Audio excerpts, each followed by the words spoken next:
Hello and welcome to another episode of Keep the Flame Alive, the podcast for fans of the Olympics and Paralympics. If you love the games, we are the show for you.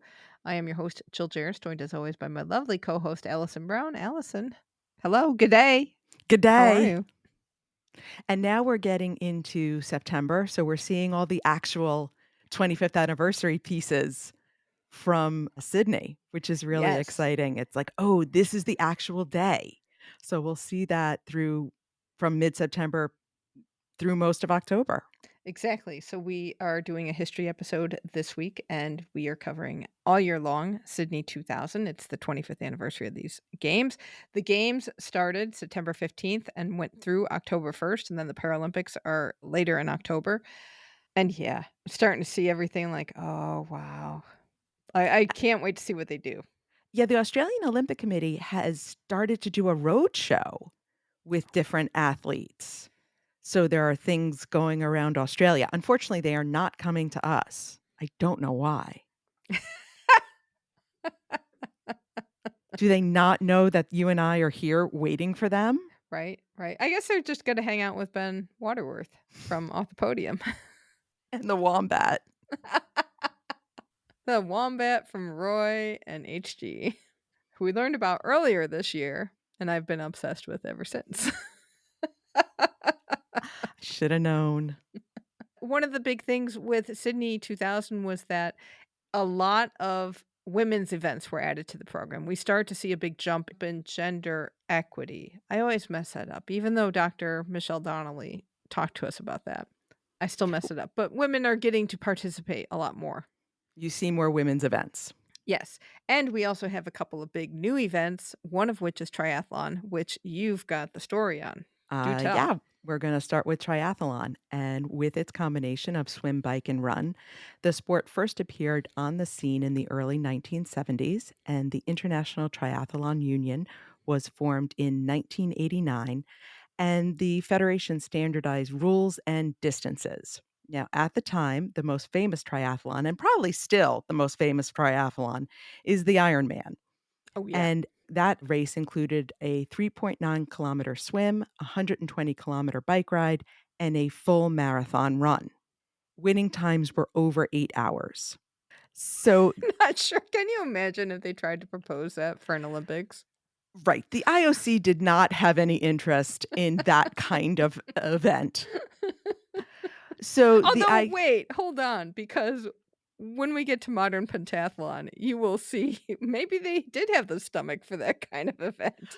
well, I don't think they had the stomach for adding that kind of event. Modern pentathlon, sometimes it's like, oh, they're stuck with that. They have to make that work at all costs. So, to combat this, the ITU came up with what became known as Olympic distances. And that's a 1,500-meter swim, a 40-kilometer cycle, and a 10-kilometer run. And winning times for men and women at the time were about 2 hours. Much more doable, much more workable, much more TV friendly. And in 1994, the IOC approved triathlon for the program at Sydney. Wow. So you start your federation in 89. 5 years later, you get onto the Olympic program. It almost felt like the federation was started to get on the Olympic program. Like Ironmans and other triathlons were just happening and people were competing, but this idea of a federation that standardized everything, I think was in the push to get it in the Olympics. Interesting. I would love to be a fly on the wall in the conversations about how they chose those distances. From what I read, it really was what distances work that gets winning times in a palatable range.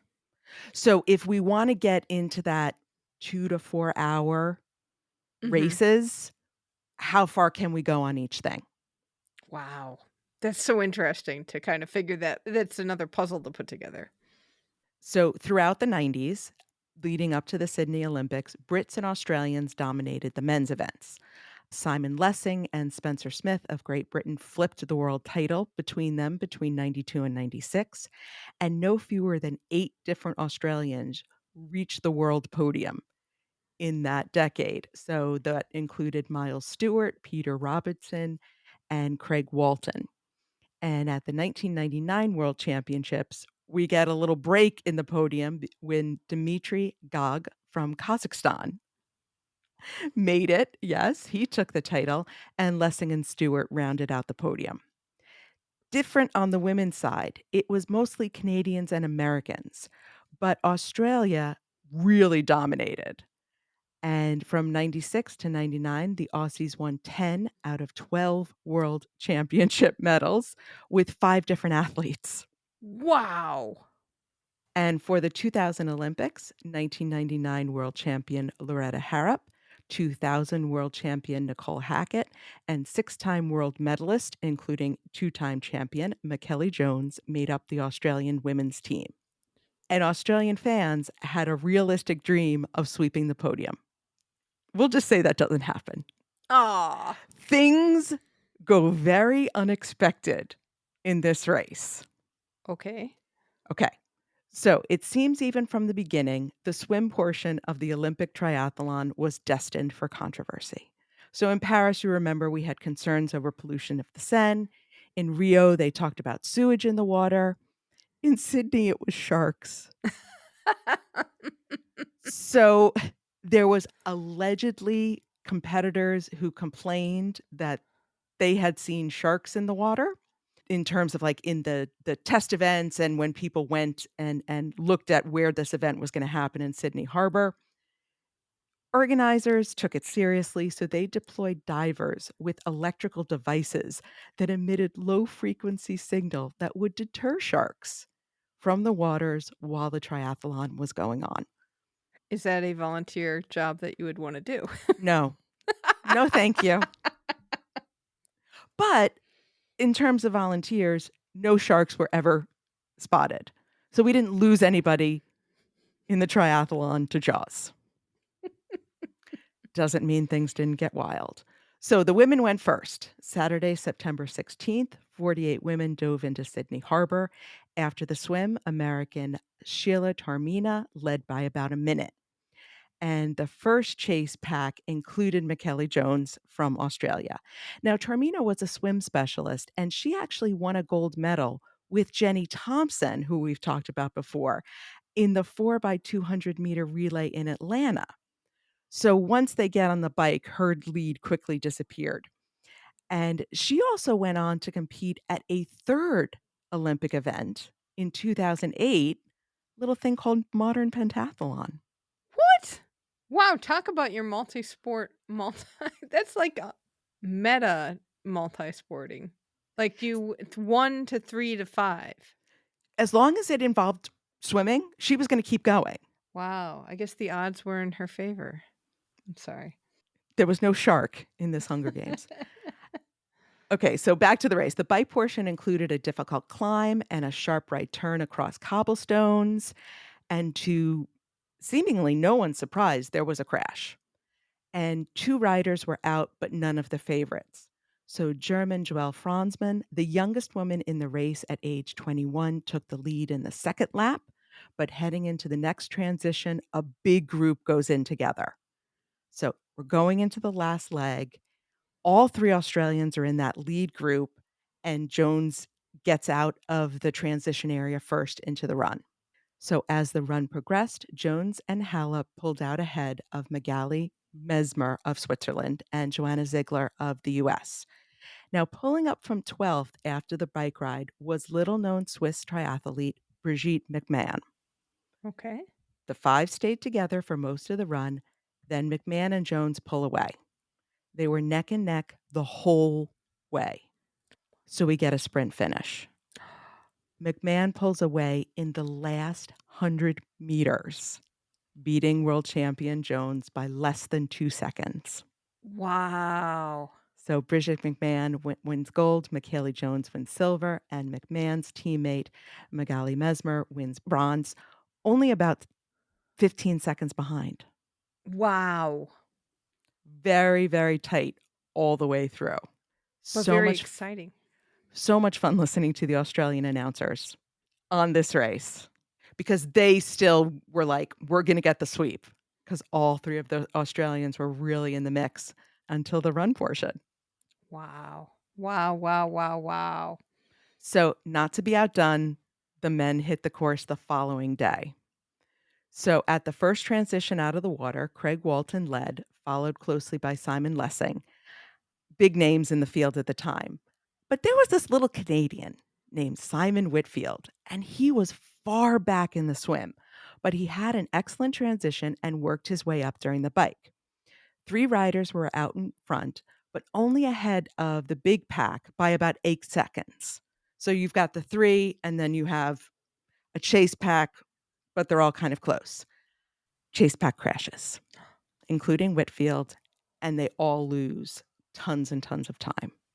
So at the second transition from bike to run, Olivier Marcier of France and Conrad Stoltz of South Africa led. Again, not big names at this point, but the big pack coming out of that transition includes Miles Stewart, Craig Walton, Dimitri Gog, Simon Lessing, and Simon Whitfield, less than a minute behind, who somehow recovered from the crash and made up all that time.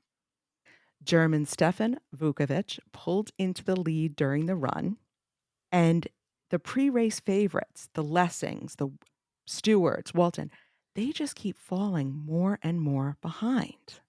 So you've got the German, and here comes the Canadian. So Vukovic, unfortunately in the run, made a mistake. He made his kick too early. So he pulled away and then starts to fade.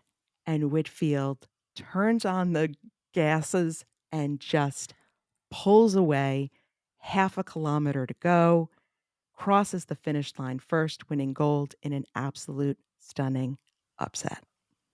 Wow. Man. And what was really funny to me was the Canadian Olympic Committee posted something about Simon Whitfield last week as I was doing this. And I said, I know this story. He's really cool. Man, what a debut for triathlon. Both races incredibly, incredibly exciting. And they've continued to be. We've seen a lot of sprint finishes from Olympic triathlon. Well, I looked at modern pentathlon, specifically the women's competition, because they were added to Sydney 2000. And modern pentathlon's an interesting sport compared to the other ones because it was an Olympic sport first, and then the International Federation followed, and then the World Championships followed after that. So, if you're not familiar with modern pentathlon, the modern Olympics founder Pierre de Coubertin developed the sport.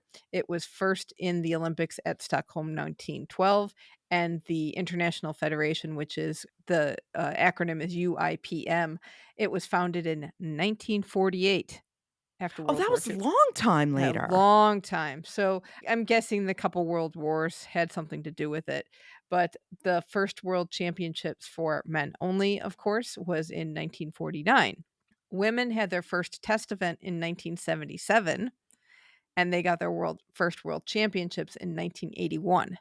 So, as we move into the 1990s, the IOC wanted to make the Olympics more modern and cut back on the number of events.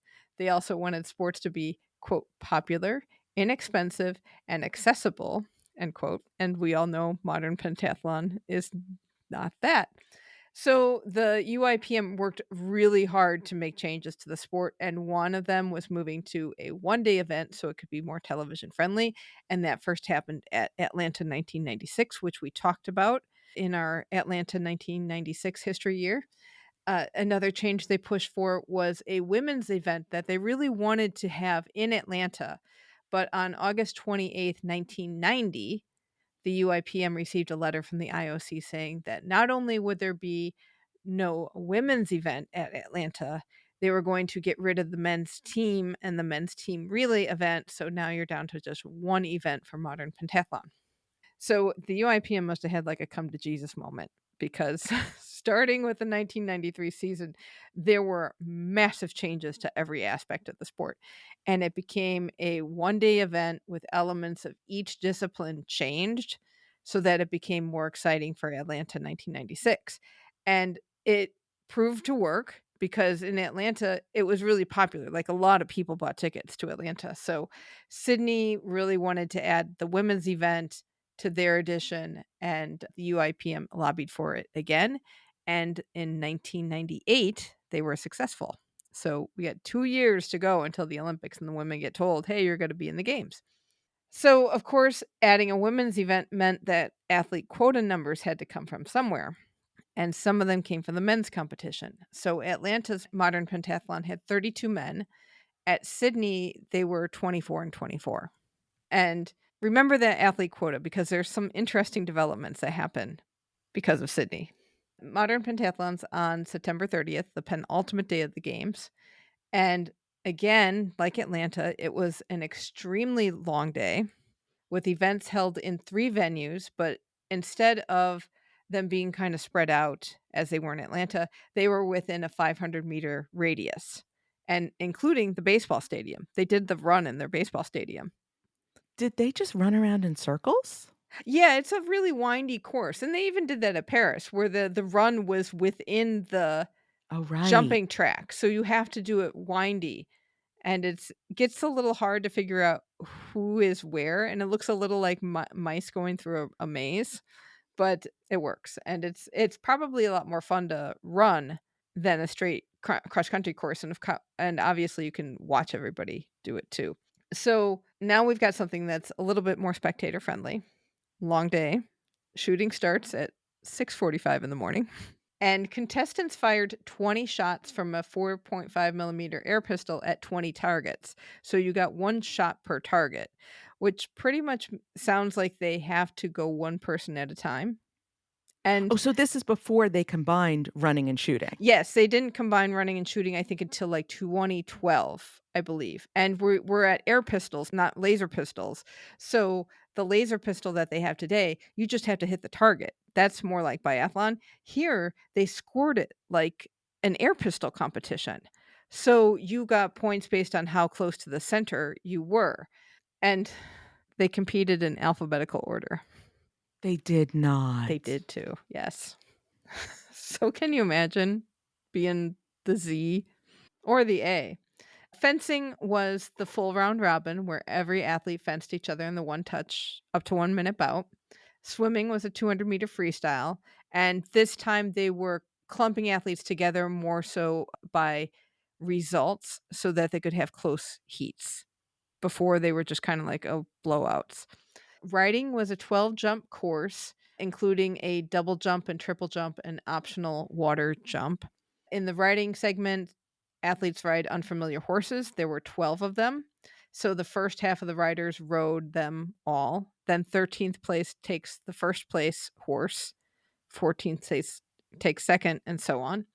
Where did they get these horses from? Well, the Sydney Organizing Committee and the UIPM bought 25 horses in Australia. And the organizing committee also provided the horse tack saddle and bridles. I have not been able to find out how much this cost yet. Yet. That's a lot of money because we already know that importing horses into Australia, problematic. Right. We've talked about that for 56 and for this one, problematic. So they had to have their own horses Mhm. already set and ready to go because you just can't import trained horses. You have to buy them and prep them yourself. Yes, and who prepped them?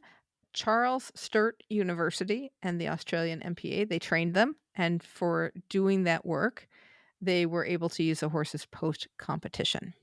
So not a bad gig, and, like, the university was so proud. They were involved in a lot of stuff, and they were really proud to be able to do that. Jumps were between 1 and 1.2 meters high, but enough of the men's horses had had trouble with the course that they had, like, this emergency technical meeting and lowered some of the jumps by 5 centimeters for the women. But then, it must have worked out okay. Running is a final event that started at 4:20 in the afternoon. Yeah, it's a long, long day. And that was a 3,000-meter chase run. So whoever's in the lead starts off, and then everyone chases her with the start times determined by the points they've accumulated over the other 4 events. So, going into the Olympics, there don't seem to be many clear favorites on the women's side. And Sports Illustrated predicted that the 2000 world champion, Pernille Svare from Denmark will win gold. Paulina Bonitz from Poland will win silver, and Yana Shabunak from Belarus will win third. These Tell me that predictions, none of this happened. none of this happens. Oh, fabulous. Everything goes out the water immediately because at the shooting event, American Emily DeReal is in first place. DeReal got involved in modern pentathlon during the 1996 to 97 season. But she was an athlete before then. Well, yes, she is. Yes. And this is her first year competing at the international level. And she got involved. She was studying in Britain and she got involved there. So in the fencing event, she's tied for a ninth place with 11 wins and 12 defeats. 3 athletes are tied for first in the fencing. Marybeth Igorashvili from the USA, Yelena Rublevska from Latvia, and Elizaveta Suvorova from Russia. All of them had 15-8 records. So Suvorova jumps into the lead, and then DeReal and Great Britain's Kate Allenby are tied for third. I wonder if this was one of the last times that the US qualified more than one woman for modern pentathlon. Might be. Swimming's next. Hungarian Zsuzsa Voros wins that, but she's so far down in the rankings anyhow that the overall podium standings don't change. But Allenby is clearly in second place now, just 35 points separating first and third. In the riding, the American DeReal wins again, and now she's back in the lead. Allenby is second, and Igor Rashvili is third. So think about it. With modern pentathlon, 2 Americans in podium position going into the final event. Then comes the run. DeReal is doing great until there's like 300 meters to go. And she is passed kind of out of the blue. Not out of the blue, but out of the blue in terms of what we're talking about, by Great Britain's Stephanie Cook. Stephanie Cook started the run in 8th place, but she was the best runner in the field and everyone knew it. Cook, Great Britain, she is inspired by her 1924 hero, Eric Liddell, and they have some things in common. She is also a devout Christian, and she put her life's calling work on hold as a doctor to take part in the games. Very nice. Hey, I hope somebody was playing the Chariots of Fire music as she was running. I hope somebody did that for her. So she zooms by DeReal and finishes 51 seconds ahead of her. Like, really zooms by. Silver and bronze were much closer. DeReal finishes second. Kate Allenby is behind by like 4 seconds. So that's pretty good. And Igor Shvili finishes fourth. So we have 2 Americans in the top 5. So gold to Stephanie Cook, silver to Emily DeReal, bronze to Kate Allenby. Cook said because DeReal had been training with them, that Britain swept the podium. Well, that was nice that they claimed her. Yes. They didn't say, "Ooh, that American, we want nothing to do with her." They said, "No, she is one of us." Right. And this is America's first medal in modern pentathlon since 1960, when Robert Beck won a bronze. And the last American to win a silver was George Moore in 1948. So she did everybody really well. Everybody, she's probably surprised herself, really. But what about those SI's predictions? So Bonish took 5th, Shubianuk took 6th, Svare, who they had predicted to win the gold, she finished 17th. But it is worth mentioning that she and the 10th place finisher, Caroline Delamare from France, they both competed at the very first Women's World Championships in 1981. The longevity of these women are just amazing. And Svare was the reigning world champ, too.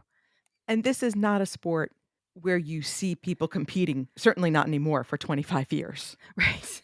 I mean, it's one thing when it's equestrian, it's one thing when it's shooting. Not to take anything away from those athletes, but you do see the athletes with long careers. Modern pentathletes do not stick around the equivalent of 6 Olympic cycles. No, and that's really interesting because we've noted as professionalism has come into play, more athletes are staying around longer, but that doesn't necessarily happen with a lot of modern pentathletes. I So, mean, because 'cause you're not making buck from modern no, you're pentathlon. not. But I wouldn't be surprised if some of them in Europe had decent sponsorships, but that's a different story. Anyway, the spectators at Sydney were surveyed about what they thought about this event. 1,700 people responded. They sold out like 96% of the venue. So this is an excellent sellout. 80% of them said they were watching modern pentathlon for the first time. Shocking. More women than men attended. Most had run or swam before, so they were familiar with those bits. Half had done riding, but they didn't know fencing and shooting at all. And one of the biggest reasons they wanted to attend is that you got 5 sports in 1. So really, it was such a So bargain it was ticket. one crowd. Yes, and you walked to the venues, yeah. Oh, so it was a long day for them too. Yeah, but what a bargain. Fair enough. You got 5 Olympic level competitions in one day. Yes. And you didn't know who was gonna win until the end. So, huge like, the way they restructured the competition really made it exciting. The sport improved its image because of the good ticket sales. The athlete quota was increased for 2004, and they sold out in Athens, and they got increased again for Beijing. So, they were up to 36 and 36, and that was what the quota was for Paris 2024. Huh. Now now it's going down. 'Cause going down to 32 and 32 for LA. So, Oh, but that's not much of a cut. not much of a cut, but it's a cut, and once again, modern pentathlon is struggling with the writing's on the wall yet again that they don't want us around. So, we'll see with the obstacle race that gets put in, what that's gonna do to the sport as well. But yeah, crazy competition for the women in modern pentathlon. And you've got one more, you've got I another women's sport. I have another new women's event, women's pole vault. Now, like modern pentathlon, men's pole vault had been included in the program for just a little while, since 1896. Women's pole vault, that was considered too dangerous and improper for women. Yes, once again, everyone is worried about the uterus flying out on the infield. Wouldn't you be, like, more worried because they have to invert themselves? Wouldn't you be more worried about the uterus going into your lungs Well, or that's into your fine, stomach? but that's fine because then it just, stays closely in place. They just don't want to see it flying out of the body. Didn't stop women from jumping, so there were pioneers like Ruth Spencer, Mildred Carl, Irene Spiker, and Jana Edwards. They jumped, but it took a long time for there to be recognition. The big push came in the 1990s, and IAAF, now known as World Athletics, finally ratified the first world record in women's pole vault in 1994. From a jump in 1992, it was a Kaiyun Sun from China at 4.05 meters. 1997, IAAF finally included women's pole vault in the indoor world championships. American Stacy Dragila won that title with a new world record of 4.4 meters. Australian Emma George finished second, followed by two Chinese jumpers, Wai Ying Kai and Kai Yun Sun, who had previously held the world record. It is not until 1999 that we get the first outdoor world championships for women's pole vault. Emma George suffered a back injury training for that event, and that would affect her for the rest of her career. Another Australian, Tatiana Grigorieva, burst on the scene, capturing the bronze behind Dragila and Ukrainian Anzela Balakanova. Remember this name, Tatiana Grigorieva. She's very important to our story. She had emigrated to Australia only 2 years prior in 1997 with her then husband, Viktor Chistakov, who was also a pole vaulter from Russia, in search of better training opportunities and facilities. Grigorieva had been a hurdler in Russia and did not try pole vault until she moved to Australia at the age of 21. Her rise up the international ranks was nothing short of meteoric. With her striking good looks and willowy figure, she became a media darling, earning her magazine covers and a nude photo spread. Like, That's okay. We had a women's pole vaulting calendar. I think it was for 2001, but we did have a pole vault calendar. so as Tatiana's star rose, unfortunately, Victor's fell under the pressure of injuries, illness, and a good dose of arrogance. And to nobody's surprise, their relationship suffered. And despite working with Sergei Bubka's former coach, Vitaly Petrov, the marital strife seemed to derail both jumpers' results in that season leading into the Olympics. And one more jumper to remember from the first outdoor world championships is from Iceland, of all places, Wow. Vala Flossadóttir, who finished eighth. And she had been a solid junior jumper, but had yet to make much of an impact on the senior ranks as we're coming into 2000. So at the Sydney Olympics, 30 women started with the qualifying round on September 23rd. And unfortunately, an injured Emma George, who had been so important to this sport in the late 90s, did not get past qualifying. Russia's Yelena Isinbayeva, the junior world championship in 2000, also no-highted. Her name may sound familiar because she went on to win the next two gold medals at the Olympics and then a bronze medal in 2012. She still holds the world record, though some people put that world record with an asterisk next to a needle. No. Yeah, it's never been proven that the Russian was doping, but given the time frame, people have questions. But we don't have to talk about her anymore. So 13 women moved on to the final, and they had all reached 4.3 meters in qualifying. Oh, so we're already qualifying over the world record. The first No, the world record. over the first world record, yeah, Yes. because the current at the time world record was 4.4. So the pole vault final took place the same day as Kathy Freeman's 400-meter race. Oh This my is Magic gosh. Monday, and we talked about that earlier, and we did a show with Nick Siccardi a couple of years ago about all the amazing things that happened on that day. This is one of them, Kathy is another, and some people will still say this is the greatest day in track and field history. Right, right. And honestly, the women's pole vault was a big part of that. So as Grigorieva took her turn on the pole vault, Freeman was running, and she could hear what was happening in the stadium. And she has said that pushed her, that it wasn't a distraction, that it was this feeling of the Australian crowd lifting her up. So she took it in the best way. And this competition got really good really fast. So 2 women went out on the opening height, including a world bronze medalist, Anzelia Balkanova, 2 more after 6 rounds, and another after 7 rounds. They're just jumping, Wow. jumping. It wasn't until round 12 that another jumper goes out, Holy cow. Can you imagine, like, having that much jump left in you? and you get 3 jumps at each round to make the height. So some of these women are doing just jump after jump after jump. And then 2 more jumpers didn't make it past 4.5, and that's where Stacy DeGrela starts to struggle. Oh, no. On the 'Cause next she 3 is like the American hope. she She got a lot of press at this time. she's the reigning world champion. So she's expected to take this gold medal at the first women's pole vault. So over the next 3 heights, Gila misses on her first 2 attempts, and she needs the 3rd attempt to clear.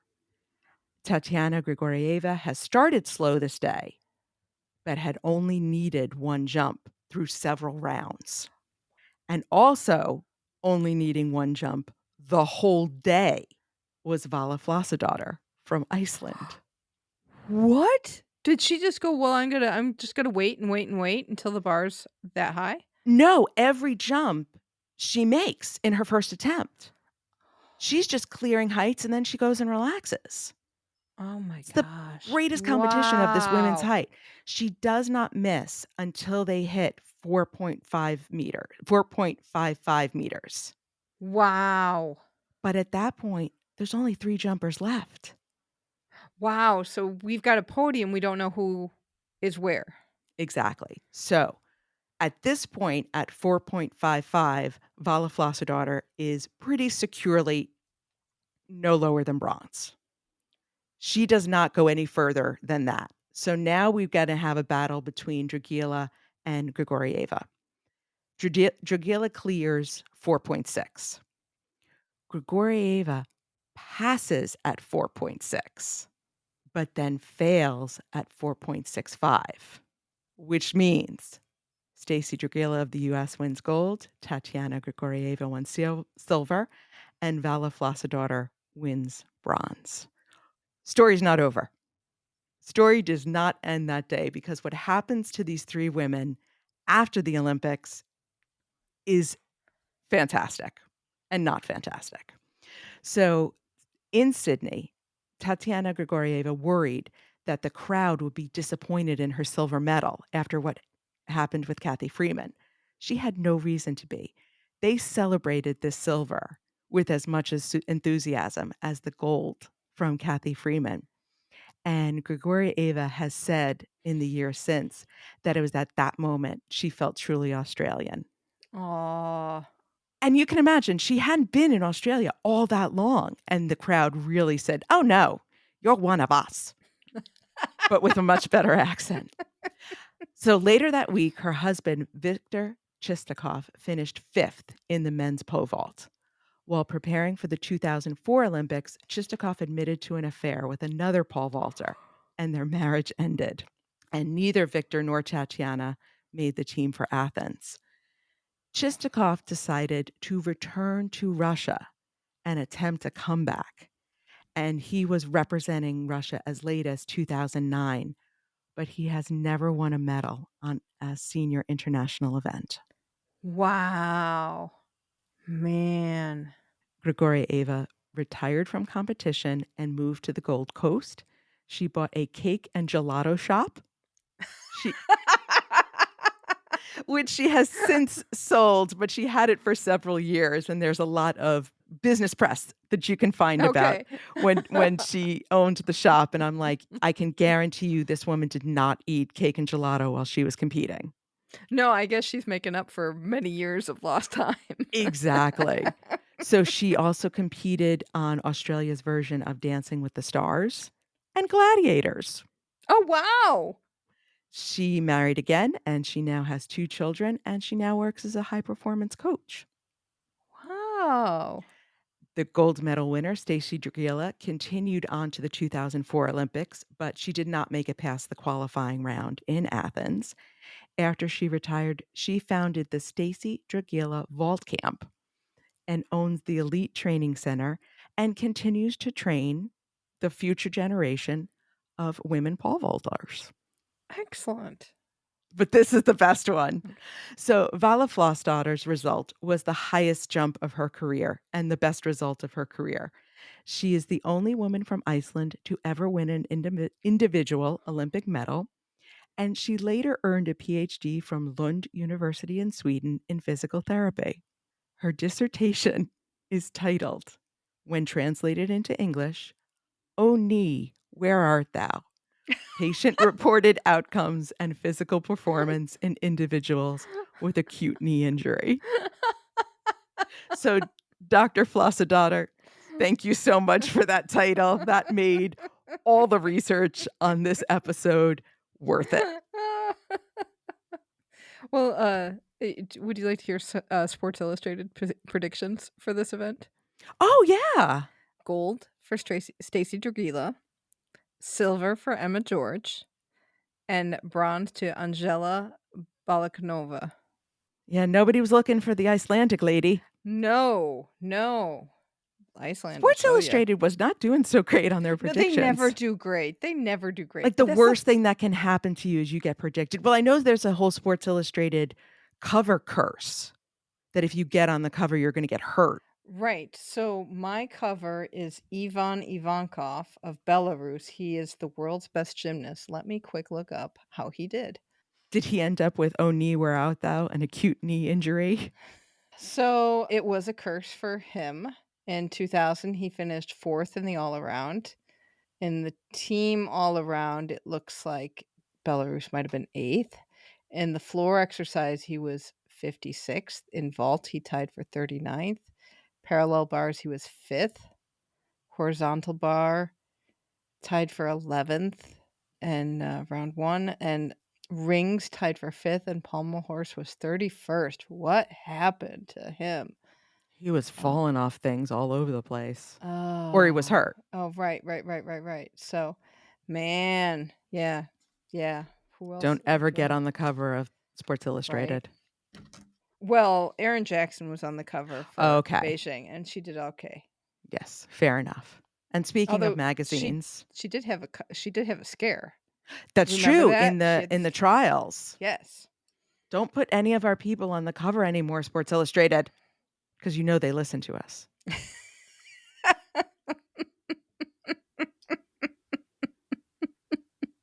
But speaking of magazines, my sources, Yes. Olympics.com, Track and Field News, Time Magazine, World Athletics, the Australian Olympic Committee, the dreaded Sports Illustrated, Lund University, Olympedia, Stacey Dragila Vault Club, Daily Telegraph, USA Triathlon, World Triathlon, PBS, ESPN, the Globe and Mail, and the very helpful BBC.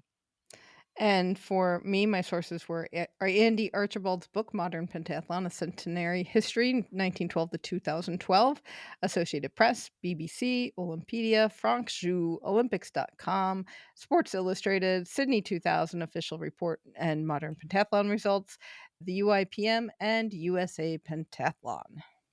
Man, great stories to celebrate the actual start of the games. And what's so much fun for me is I remember Stacey Dragila, didn't remember anything else of the rest of this. Wow. So this Wow. was just walk down a memory lane I had never been, which was fantastic. I know, and I constantly revisit the Kathy Freeman race because it's Oh, such a doesn't big moment, it just and makes you feel so great, doesn't it? yeah, and to have that cheering going on while you're vaulting has to be incredible. So now I'm gonna go back and watch it again to see if you can see the vaulting in the background. Oh, man. Who else thinks Sydney 2000 is great?